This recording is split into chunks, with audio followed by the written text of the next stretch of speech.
Oh my God! It's another episode of the Down by Two podcast. It's your boy Josh Elijah Birdman to my right. Hey, how you doing? Hi. How are you? Spooky. Ah!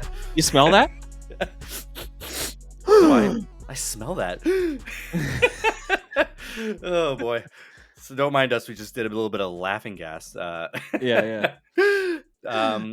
Man, got ourselves another humdinger of a show. We had Sportsnet Bets Pat Stothers swing by the show. Man's a beauty. A couple great picks as well, and just chatting about Sportsnet Bets and all things Toronto sports. We dove into some talk about the Leafs and really just burying the hatchet on the season after Dubas was being let go last week. We dive into that a little bit, but we also haven't focused on the other disappointment of a team that we've had from this year, the Toronto Raptors, and where they kind of stand in this season.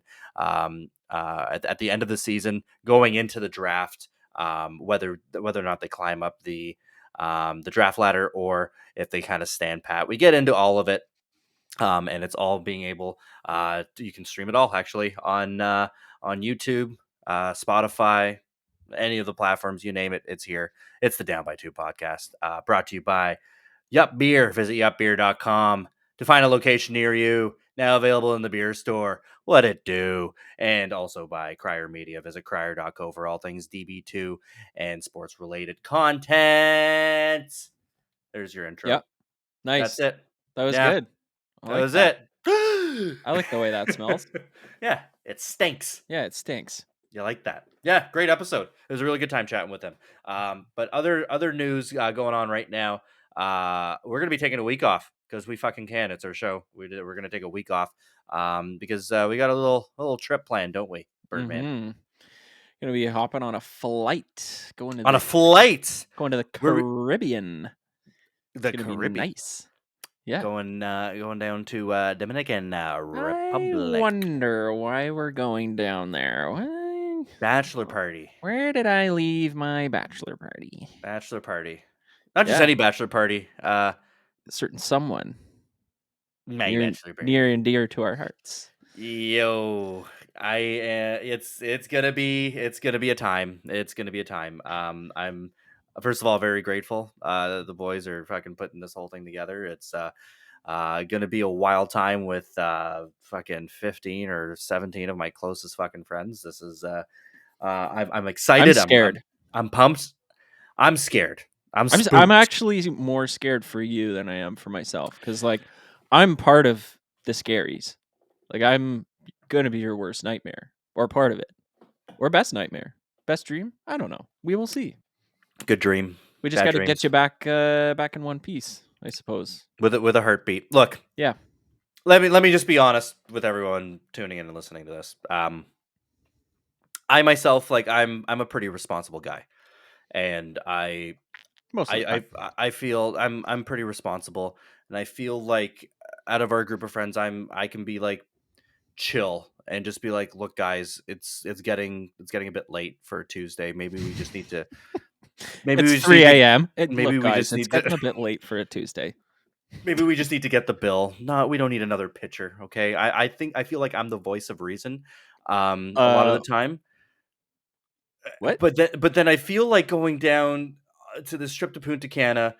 I feel like a lot of guys are just gonna maybe like rile me up a little bit too much, and I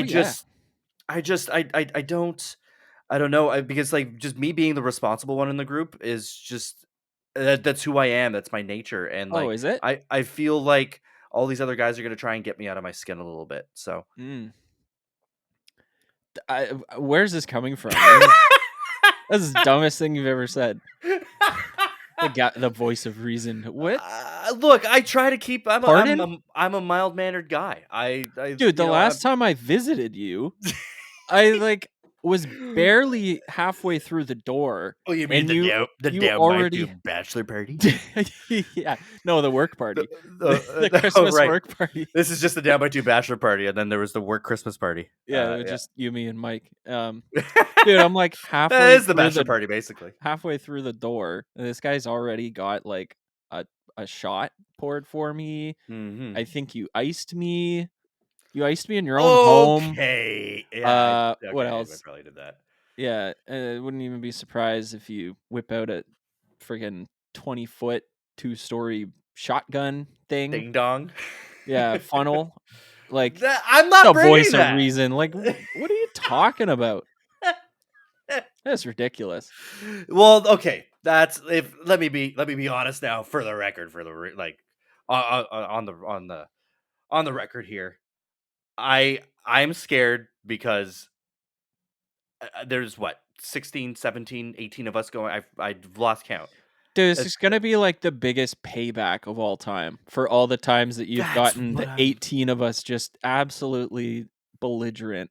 it's always my fault too. Like It's it's just it's just like coming back on you so hard. In the best uh way, of course. yes, in the best way. It's In the the best best way kind of possible. revenge, but I am pimped. I'm pimped. It's yeah. it's gonna be and then gonna be pooped. I honestly I feel like it's gonna be weekend at Bernie's just on the way back, like dragging me through the airport. I'm just gonna have like fucking sunglasses on, and I'm just gonna Someone's be gonna tie your hands to your luggage, and they're gonna just pull your luggage down along, and you're just gonna be dragged behind it, like they'd be yeah, like, "Can we get this guy's passport?" I'll be like, you've got the glasses with the eyes that are open on it. exactly. Oh my god. Yeah. As long as I come back with a pulse, I think that all that matters really. Hey, you were smart. You ended up taking up what, like a week and a half off work just for this, even though we're only gonna be Yeah. gone for No. 3 days. Like, because you No. knew. It's but You knew. there's a it's gonna be a bender. We're gone for longer than that. We're gone for almost a week. So I'm gonna need not a week and a half. I did not take off a week and a half. I took a week off for a week bachelor party. So it is what it is. I'm gonna need I need to smarten the fuck up real quick after that because just gonna change gears here a little bit. Bam, big old announcement for Jishalish here. I have the opportunity to open for the one and the only Tom Green live in Sarnia and London, Ontario. That's right. So, yeah, I need to not only make it back for my wedding, but also for this too, because we got a big weekend of shows coming up June 16th and It's 17th. a big one. Look at that. Look at that QR code. Why don't you go scan it and you go get some tickets Yeah, for the go London scan that. show? How about There's tickets available for Sarnia as well. Back to back nights. Selfless plug, come check it out, support live comedy, support our show, like, share, subscribe, all that cool stuff. Yeah, it's we'll make it back the following week to kind of break down, I guess, what occurred in Punta. yeah, maybe the Punta Cana All-Stars episode. Yeah, that's that's oh man, I feel like we need to make a baseball team. Yeah. The Punta Cana All Stars. Maybe I'll get matching baseball jerseys. Oh That'd be yeah. that'd be slick, and then we'll sell them on the show. But for now, check out the Tom Green live tour dates as I will be opening for him in Sarnia and London. Go scan that QR code right fucking there it is. Go scan it. Get your tickets. I think they're $45. Yep, they are. I can confirm. I scanned it already. It Scanned it. works. Hooray. But yeah, that's it. Enjoy the interview that we have with Pat Stothers and follow us along for our picks as well on the Betstamp app, all that good stuff. Crier Media, Yup Beer, you name it, we're on it. Here it is. Pat Stothers from Sportsnet Bet. Cheers. Yeah, alrighty, we got ourselves another special guest on the show. Been really stoked to have this guy on our show here. I've been chatting with him online, really liking a lot of the content that he puts out, sports betting and otherwise. We have Sportsnet and Sportsnet Bets. Pat Stothers on the show. That's a bit of a fucking tongue twister, isn't it? Sportsnet Bets, Pat Stothers. But man, my man, thank you for coming on the show and welcome. Yeah, no problem at all. Yeah, when they told us that we were going to be on TV last year for these Blue Jays things, and one of my opening lines was, I had to introduce myself, right? So I'm Pat Stothers, SN Bets. This is the SN Bets Big Board presented by Bet365, and I had to ring off this intro every single time. So, but after doing it, we did like 80 of the 162 games. Oh wow! And you got pretty good at it. But you got good at it. Oh yeah, ringing that script, yeah.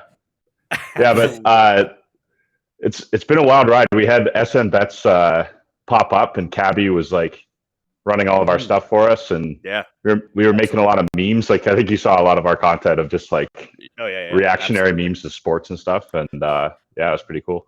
Yeah, absolutely. I mean, let's jump into it. I mean, for some of our viewers and listeners here, tell us a little bit about yourself and how we ended up on this show together, and kind of bring us through that journey. I guess you're a Toronto guy yourself, or is it Guelph? I am a Toronto guy. I grew up in Mississauga, and then I moved to Brampton, and then I moved to Scarborough, and then No now I'm way. downtown. So I've seen Where it in all. Brampton? Where in Brampton? Where was it? It was right by what Or was okay, it? Like you. Mississauga Road turns into, I don't know. I forget exactly. It was right past the 407, basically, kind of where I like the yeah. Loblaws head office is. Okay, yeah. See, I had a stint in Brampton too, and like you, I try to forget my time there. So yeah, that's yeah, It absolutely. I was one believe good that. year. It's just there's nothing to do. It's just a mall, or like there's Yeah. like Shoppers World or whatever. Even the mall isn't like a full mall. Oh, it's But brutal. It's fucking horrific. No, that's great. yeah. And then sweet. So So you. so to get out of Brampton, like I had to get the hell out of Brampton. So I decided to go to school again, to sports journalism school at Centennial. And then through that, I Mm, got an internship with Sportsnet. perfect. Yeah. Worked there for 3 years. Yeah. Quit that and then started the podcast on my own kind of during the pandemic and Hmm.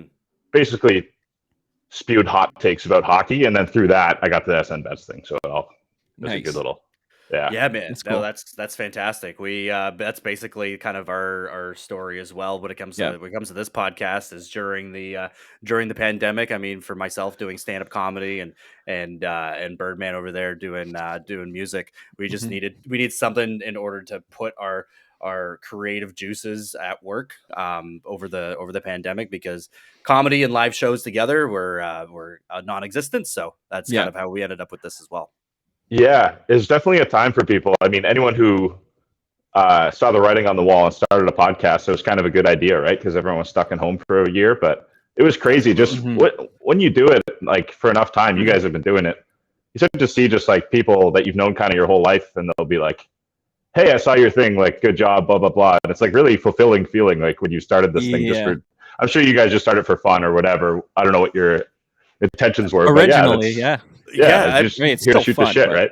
yeah, Yeah, absolutely. And that was it started off like that, just being like, yeah, let's just chat, sports with friends. But then like I think it was like 5 episodes in, we landed Jack Armstrong on the show, and then we're like, oh that's damn, unreal. like this just ended up getting really real out of nowhere. And then it was just kind of like trying to one up ourselves after that. So I mean, yeah, from one podcaster to another, it's a hell of a ride, and also just a lot of fun to be able to kick back and have a couple brewskis and talk some shit about some sports. So that's Of why course.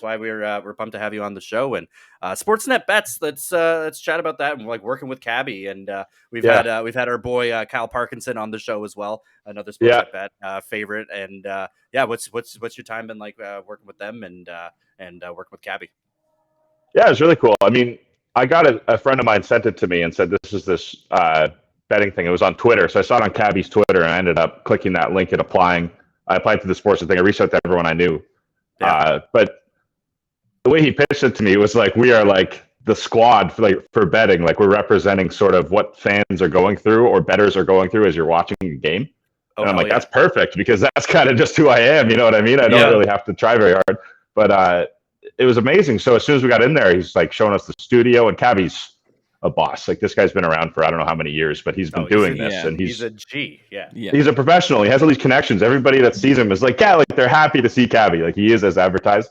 So it's nice. It was nice working with a leader like that, and then our producer Curtis Russo as well. Like just hilarious guy. But they gave us these opportunities. Like they take us to Jays games, or they take us to a Leaf game, and it's like filming content, like almost like influencers. Like we have our own phones in our face, like getting Mhm. excited over this stuff. But really, Absolutely. really fun times. And then yeah, like I say, like they got us on TV. I don't know how this happened, but they worked it in that we had like a 2 minute segment before the Jays games. Mhm. And just like that, like we're on like national Sportsnet TV, which is a pretty wild ride because none of us had ever done that before. The other guy I did it like Mike Mahorovich and Anthony Bruno were the other Yeah. like originals that did it with me. And like Mhm. they had some TikTok videos and stuff, but nothing like that. So it was cool like being in the Sure. studio and doing this Going stuff. coast Oh to yeah. coast. But the coolest Absolutely. thing was I got the press pass, so we're a little nervous at first, but it basically gave you full access to the stadium. So we were Oh walking wow. like Yeah. down into the dugout and walking up the stairs, and we got on the field to see the players. I wasn't there for this one, but they saw like Aaron Judge walk by on the Yankees because we're on the visitor side, right? But Yeah. Yeah. Yeah. Absolutely. just pretty surreal experiences just through doing that job. So I'm grateful to Sportsnet and Cabby and everyone involved in getting that going because it was fun as hell. So And cool. and that's been it too, and following along as well. And my man, I've seen you online just going through it with the Chargers too, and Yeah. just Oh yeah. I feel like I'm riding with you too, and I'm like, damn, the pain is real, my man. Like It seemed like every time we do one of these things where we film it, it would be some brutal collapse. Like we were watching the Jays when it was 8-1 and they lost, and it's like we had some really bad luck, and it makes for good content, I guess. But we were taking L's for sure. It wasn't very fun. I mean, I don't want to revisit that too much because you have this season to look forward to. But walk us through it because you had the whole squad there, and you guys were up big, and then and it seemed like correct me if I'm wrong, but it looked like the whole squad was rolling with the Chargers. Yeah, well, we kind of decided beforehand we got to root for one team, and Chargers at the beginning of the year we kind of like jumped on the Chargers. Yeah. I specifically had a fantasy team that was just it was every Charger. Everyone drafted Justin Herbert high. Yeah, yeah. Like third round, if anything. So yeah. Yeah, and it was kind of a snooze. Like they were up so much, so we were like getting bored. Like there's nothing to talk about, and then all of a sudden we're not really paying attention. And then there's one score, two scores, and all of a sudden the game's over. And yeah, we were all on the we were all on the Chargers and we lost. And then for the Super Bowl, same thing. We were all on the Eagles, and they had such a great first half, and then we saw how that ended. Yeah, but absolutely. Yeah, so rough. That's sports. That's sports for you. Yeah, I mean. And people love the drama too. We're from Toronto. Like we see all kinds of heartbreak here. It's kind of par for the course with any of our teams. It seems like, and I don't know why that is. Oh, for sure. But yeah, man, I mean, hats off to you guys. I mean, definitely just taking the viewer and inviting them in to sit on your couch. It felt like we were there with you and sharing in the same sort of pain. And so yeah, kudos to you and your team. That's you putting out some awesome content. But yeah, man, let's speaking of just Toronto sports and the overall landscape of everything. Let's touch on a couple points here. I'll be honest. I don't fucking want to talk about the Leafs anymore. Like we've been on it about over the last few weeks, and it's been nothing but heartache. And so maybe just give us a couple of your thoughts and takeaways from the end of this season. Yes, we breached the second round, but it was a very quick exit. And as we see, it's a Stanley Cup contender. I mean, they could do it all. The Florida Panthers making quick work of the Carolina Hurricanes, which I saw the Leafs going down quick against the Florida, but I didn't see the Canes getting swept. So it's just nuts that, every team that goes through them since their rebound against Boston has been going through just this buzzsaw of a team playing incredible hockey. But and here I go again on a tangent. So this just I don't know what it is. I agree with you though. I mean, to take out the Boston Bruins, who were the best regular season team of all time. Mm-hmm. And then the Leafs, and then Carolina aren't bums. They're a stacked team. Like I think I had a bet on them to beat the Vegas Golden Knights in the finals. But I don't know what happened with Florida. Part of it is Bobrovsky's playing his butt off, but they're just completely clicking in every way and playing this heavy playoff style hockey. But it's so frustrating because we built a team that was successful. Like the Leafs had a great regular season team, whatever they had, 110 points. Yep. And we even retooled of like, maybe that's not a playoff team. It's a good regular season team. We even retooled at the deadline and got tougher and got all these guys, and it still wasn't enough. So it's incredibly frustrating to watch. And then obviously the future uncertain with Dubas out. Mm-hmm. It's going to be a wild one. I mean, anything can happen. I'm sure they could be back, but it's the horizon's a little murky for the Leafs right now. Oh, yeah, obviously. To say the least. I mean, sorry to turn the knife even further. No. I mean, hey, that's what we're here to talk about. It's we were like right up until all that news broke and everything. We're just like, man, we really hope that they do keep Dubas. And we thought that, and it seems like a lot of it is riding, especially when it comes to Auston Matthews, whether or not he stays in Toronto. I feel some of that was being was reliant on Dubas staying, and now that's also an even bigger question that's looming in the air. And a lot of people think that it's time for a change, and some of the contracts that he's handed out over the years when it comes to Mitch Marner and Tavares as well. I mean, a lot of people will say that he set us up for failure for the years to come with no draft capital either. But at the end of the day, it's hard for me to agree on both sides because it's just it just hurts so much and it's so fresh right now. Yeah, Whether he screwed us for the future, I think kind of, and even how much he paid those players, he kind of did what he had to do, even though, you could argue he could have just not, when Nylander held out, he could have just not given him that extra money. When Marner was asking for more, he could have just not done that. But those players would have gotten that money somewhere else. So it's kind of difficult to fault him for that. Yeah, I think Dubas did really everything he could with this team. And I don't necessarily agree with the firing. I think he's one of the best GMs in terms of just like figuring things out. He makes it work however it is, and this whole team is his vision. So we were Team Dubas too. We were. Yeah. I mean, I don't know, Bird. You tell me. Has your opinion changed since Shanahan had his presser and maybe a little bit more was brought to light? Yeah, like we recorded the night before, and we were just like totally pro Dubas, if I remember correctly, and then yeah. Now I'm kind of like confused because I'm hearing like it's more of a power move between him and Shanny, and he wanted more of a autonomy or whatever, right? He wanted to make more of the decisions instead of always having to go through Shanny. And like I don't really know what happened between them, but I think that was more the deciding factor than like his press conference and stuff. Like I think that's just like a cover for it, if that makes sense, So like my opinion on Dubas hasn't really changed. Like I think he was a great GM too, and Agreed. I would have loved to keep him, but yeah, that just sounds like I don't know, like two high school kids getting in an argument and just not inviting each other to their birthday parties or something. Like I don't know, it's just like, and now the whole like on the future of the highest of levels. franchise rests on that. So I don't know. It's kind of frustrating in that sense. I mean, I don't know if I agree with him using his family as pawns. I've heard that as well, and how it was completely unprofessional. At the end of the day, he was a GM for the people. He did the moves that all the fans were screaming about, and you can't really ask for much more as a fan. I mean, like he went out and did the deals that he needed to on the deadline, whether or not you like some of the contracts and whether or not you think that he set us up for failure. And it was just kind of just like a one final kick at the can.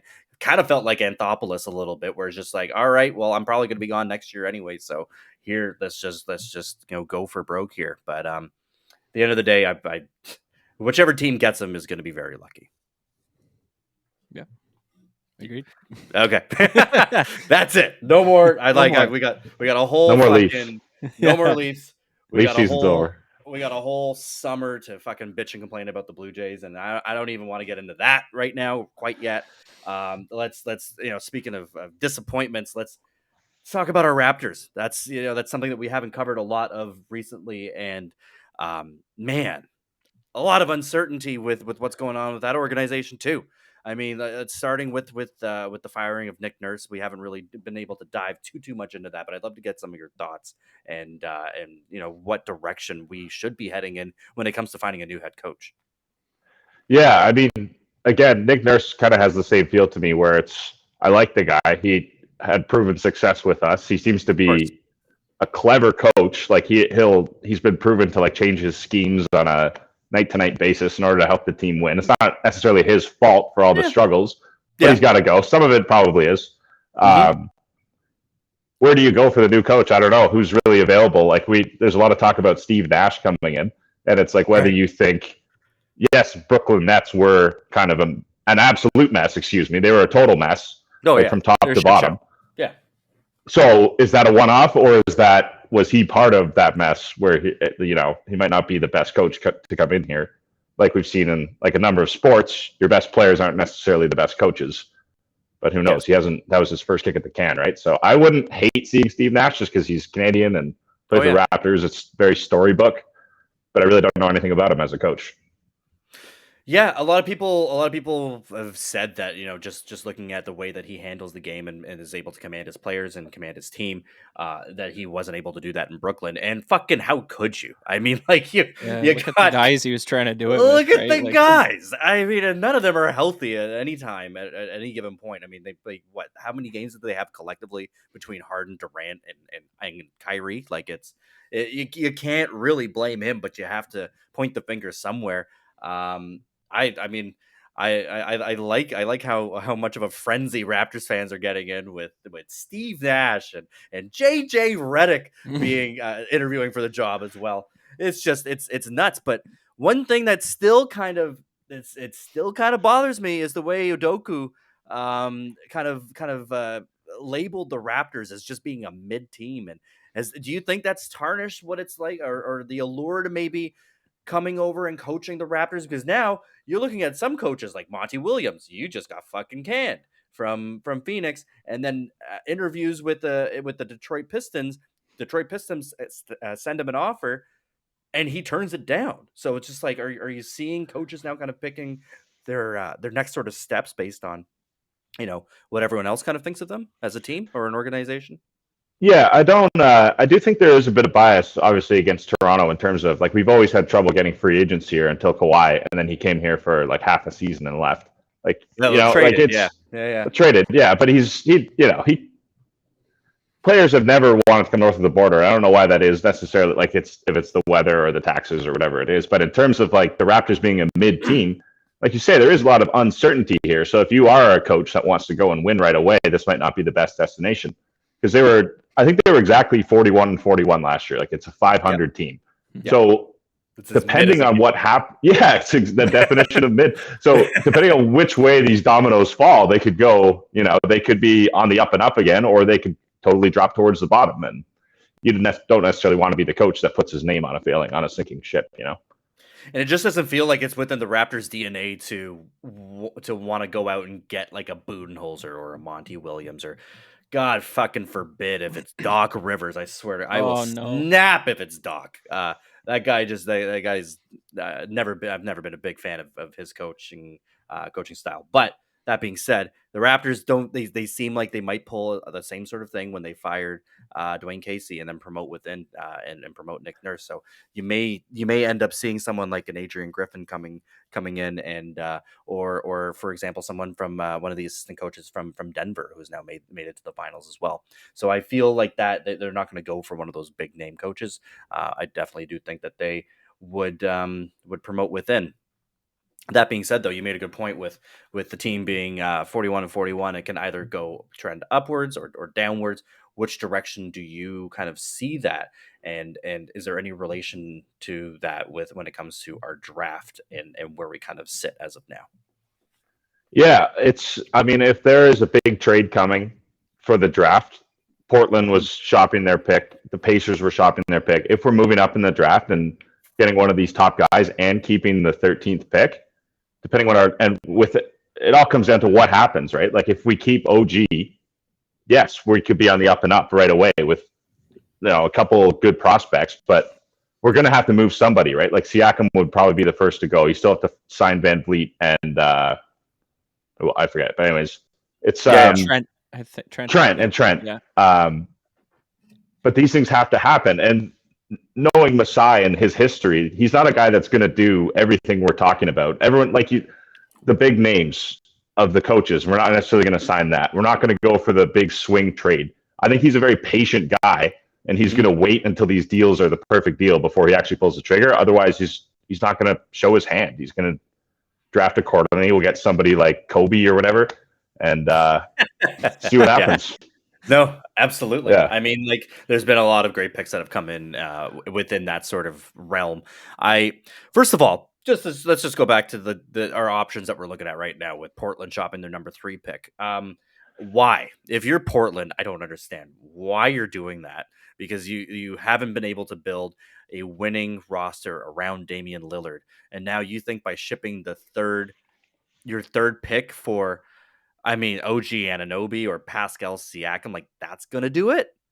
Is that going to make you all of a sudden a contender? It is time for them to just part ways with Damian Lillard. So I don't understand the fact that they're shopping. I heard Cat Williams, or sorry, not Cat Williams, Carl Anthony. Imagine Cat Williams just did the deal. Carl Anthony Towns being shopped from Minnesota to Portland for that pick, and it's just why? Why would either of them do that? I think if you put Cat and Lillard together, I think you're going to have to give up too much for that. So for Portland, I don't understand why they're shopping, but they are. What would you put in for a deal if you were to get potentially Scoot Henderson or Brandon Miller? Yeah, I mean the specific, like I would think Siakam would be the guy that goes there, and he might match well with Lillard because he is a guy that gets to the rim and does basically the opposite of players, right? I'm not saying that these guys wouldn't match. I mean, Cat Williams would be fantastic. Yeah. No, Cat Williams is just a throw-in. Yeah. But yeah, sorry. But it would have to be with more picks, and then I mean, I was listening. I forget who else I was listening to, but to make it work, they'd have to give back like Simons, and then, like you say, what makes it worth it for them? Like in order to get Siakam under the cap, it's just I don't know why they would do it. I think it's a lot of conjecture, but maybe they're just throwing it out there to see maybe some team is so desperate, that they'll overpay, and then all of a sudden they do have a contender around Lillard, and they can go in again. I mean, absolutely. I mean, I guess they can retain certain players and what have you. I mean, like Simons is. I mean that's a stud of a player that you'd have to give up, unfortunately. But they can build around Grant, and I guess Nurkic or Nurkic would probably have to end up going too. So I mean, like I don't know what your roster would look like if you're Portland. I find that just a little bit confusing that's what they're doing, and I guess just making themselves available to see who would overpay, and if you're going to give something like Minnesota did for Rudy Gobert.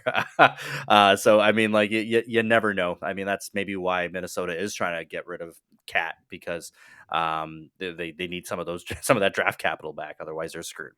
Right. But then what's also interesting to me, and I think that's what makes a little bit more sense, is Indiana shopping their 7th pick, which I could see for the Raptors. I could see them doing a lot with that and grabbing that 7th pick, retaining their 13th, and also getting back a future first or second. And then one of the names that comes to mind is Buddy Hield. And I think being able to shop all of that for OG Anunoby, is that a deal that you do? I don't know.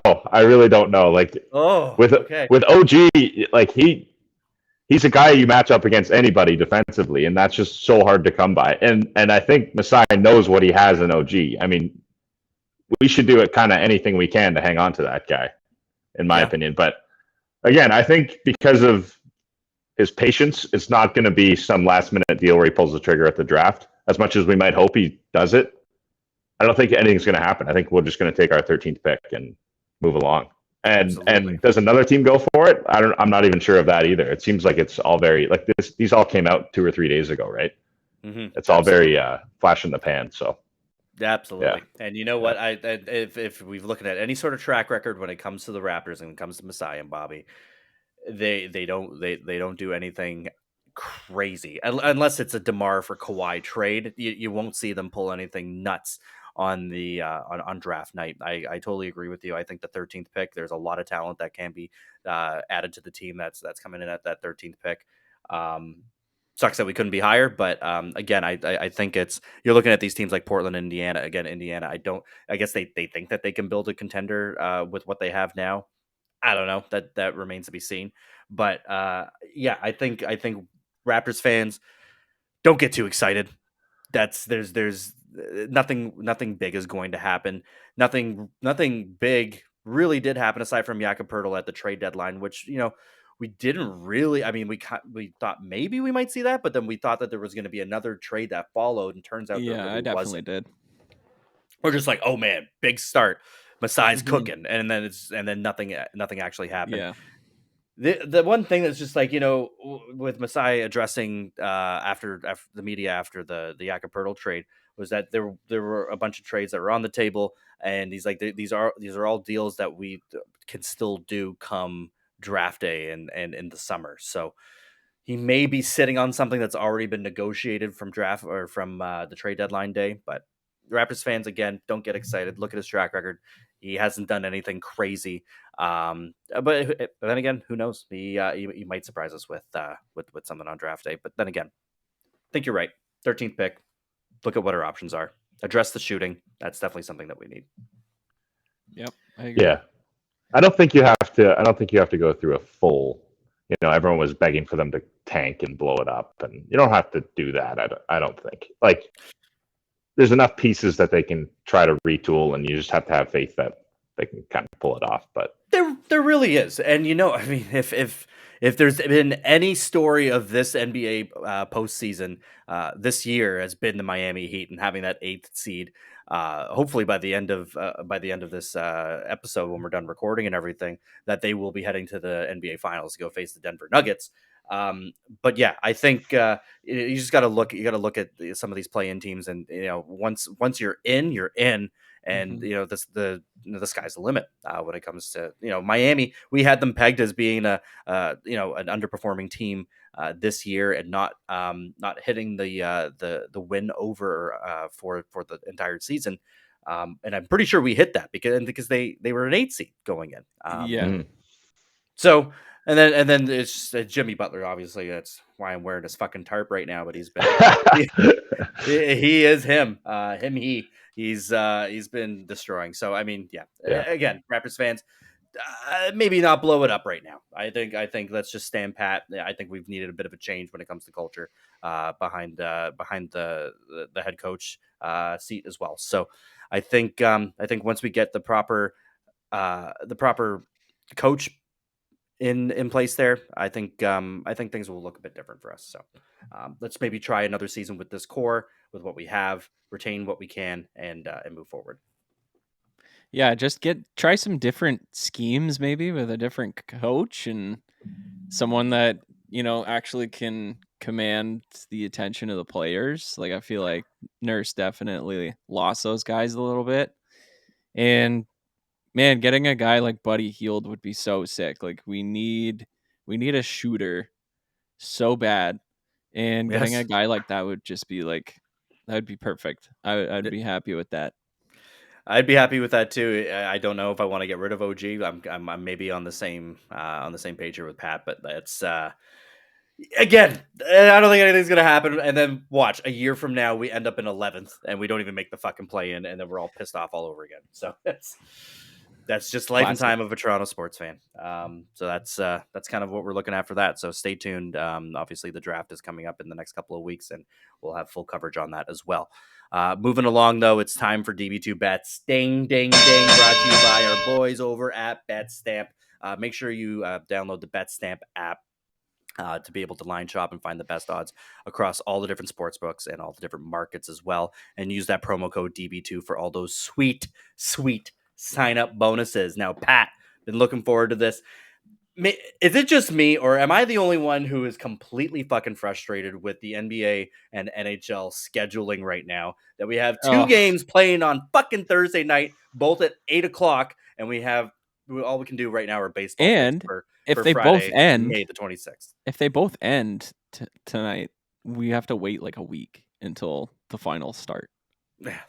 It's insane. It's insane. Well, then if they both win tonight, then they both play on Saturday. So I mean, like, if the Celtics win, and the Stars win, then they'll both play on Saturday. It's like, why can't we space these out? Yeah, why? Like, and they both start at the same time. Anyways, that's not the point. We're talking baseball. We're happy to make some diamond picks here. Fucking why not? We're gonna have a whole summer of baseball picks to bitch and moan about. But let's start early. Let's start in May. Why not? Pat, I've been stoked to be able to have you give us your 2 cents. You got some good picks. We had a chance to chat about them before the show here. But let's start off with our struggling Blue Jays.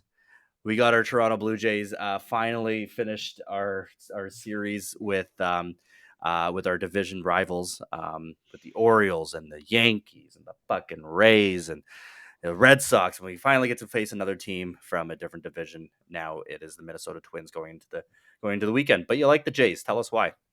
I do like the Jays, and you're right. It's a rough go in the AL East. It's obviously the most deadly division. Every one of these teams is killers. And the Orioles actually were one of the best teams. I think they were the best team against the spread because no one expected them to do anything, and they were basically in a playoff.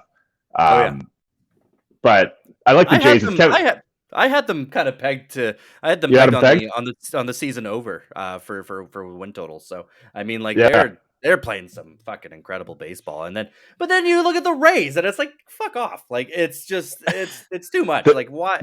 This division is just bonkers. But anyways, they're good teams that drafted well, and then you have the Yankees and the Red Sox who have unlimited money to pay for their teams. But the Jays are not playing well either. Like, our guys are not doing what they're supposed to do, so that doesn't help. I mean, it's obviously a shot in the confidence when you drop 3 series straight to your divisional rivals. But the other reason I like them to win is it is Kevin Gausman pitching tomorrow, who's always steady. He's always a good player. He's actually second in the league in strikeouts right now with 81. And the Jays, despite being last in the division, they have a 5-10 record right now. The Minnesota Twins are 5-20, and they're first in the AL Central. So they're in an easier division, straight up. I don't know what kind of matchups they have closely, but I do like the Jays to beat the Twins. At least bounce back from the AL East. That's what I'm hoping for. So I think they're going to win. I'm taking them on the run line, minus 1.5, and that's plus 112 on FanDuel. Yeah, absolutely. I love it. I mean, closer to, I guess, once this is released, maybe jump on FanDuel and check to see what the over-under is for Kevin Gausman's strikeouts. It's usually, I think it's probably bumped up to around 6.5 for strikeouts, but he hits the over quite often as well. So whenever we get our hands on a player prop, we like to be able to look into that as well. So yeah, Kevin Gausman, strikeout machine. Jays just had a players only meeting or something today, so maybe they maybe that turns things around. So I like that behind it as well. Yeah. Players only kind of does this have anything to do with Schneider as the skipper? Yeah, good point. I didn't even think of that. Look, we're in May. There's gonna be some major rough patches throughout the season. It's full of highs and lows, and it's better to just get it out of the way now and be able to catch your stride in the dog days of the summer as well. So I am not. I'm concerned. I'm concerned, but I'm not overly worried as of right now, especially when you just look at all the other teams that have our record as of right now. We were playing good right out the gates. We've just hit a bit of a rough patch, and we need to bounce back. Now we need to look at the game plan with all of the teams in our fucking division. Crazy that we're in last, but it's just the way it is. Yeah, definitely like that run line. Jays run line minus 1.5. Runs at plus 112. That's available on FanDuel. We actually got FanDuel across the board. They have the best odds. So again, go check that out on the BetStamp app as they highlight the best odds across all the different sports books. And for Friday, May the 12th or Friday, May 26th, I don't even know what fucking day it is. FanDuel's got it across the board. So let's jump over to your next pick over here with the Astros. This one's a bit of a given, but tell us why. Yeah, I like the Astros. They're facing the Oakland Athletics. This is more against the Athletics than it is for the Astros because Oakland is 10-41 up to this point in the season. That's below 200. That's a 196 winning percentage. And that's a bad thing. I'm not a numbers guy, but I'm pretty sure they're not winning very much. So you're playing against the defending champs here with a stacked lineup. And I don't even think it matters who's pitching. I think that the Astros are going to win. I'm taking them on the run line. It's not even an underdog. They're minus 146 to win by 2 or more. So yeah, that's what I'm basing that one on, is the Astros matchup. I think they're going to wallop them. I've been wrong before, though. Well, look at the pitching matchup. I mean, you have Hunter Brown against I can't even spell your fucking last name, but he's winless, 4 losses, and he's got an 8.68 ERA. So yeah, they don't have the team for it. They don't have the run support or the pitching, and it's some books. They got 10 wins. They got 10 wins. Oh, that's pretty neat. Cool. Yeah. And how many losses? 40 right now? 41. Like 41. 41. Losses. Oh, yeah. Great. Yeah. Fantastic. It's probably 42 by the end of tonight. But yeah, I mean, a lot of the other books also have the run line, and you don't see the run line being pushed to 2.5 before opening pitch very often. But this is a matchup that definitely calls for it. So if you can find it at 1.5, I like that value at minus 148. So I think that's very, very attainable for the Houston Astros. 2.5, that's still, I feel pretty safe about that as well. Moving along, I got one pick to throw into the hat here. We got the Mets and Rockies under 11.5 runs at minus 115. That's available on FanDuel as well. 3 for 3 with FanDuel. Am I missing something here? I don't know why the over under is 11.5 runs. That seems awfully high for two teams that are in the bottom half of run production in the league with the Mets and Rockies. The Mets are, I think, 21st in runs, and the Rockies are not too far behind. So I don't understand why it's at 11.5. It's weird. Most books have them at that. I don't know if I'm missing something, but Scherzer's taking the mound. So, I mean, he can't be giving up too many runs to the Rockies. So I feel like and then you're also playing in Colorado. Like, it's always a tough place to travel to, especially as a East Coast team. So 11.5 runs, I just find that a bit odd. Is there something that any of you guys know that I don't? Unless they're fully going off the altitude thing, now it's easier to hit home runs in Colorado. But I was looking at that line thinking that Scherzer under runs. I didn't see Scherzer's last outing though.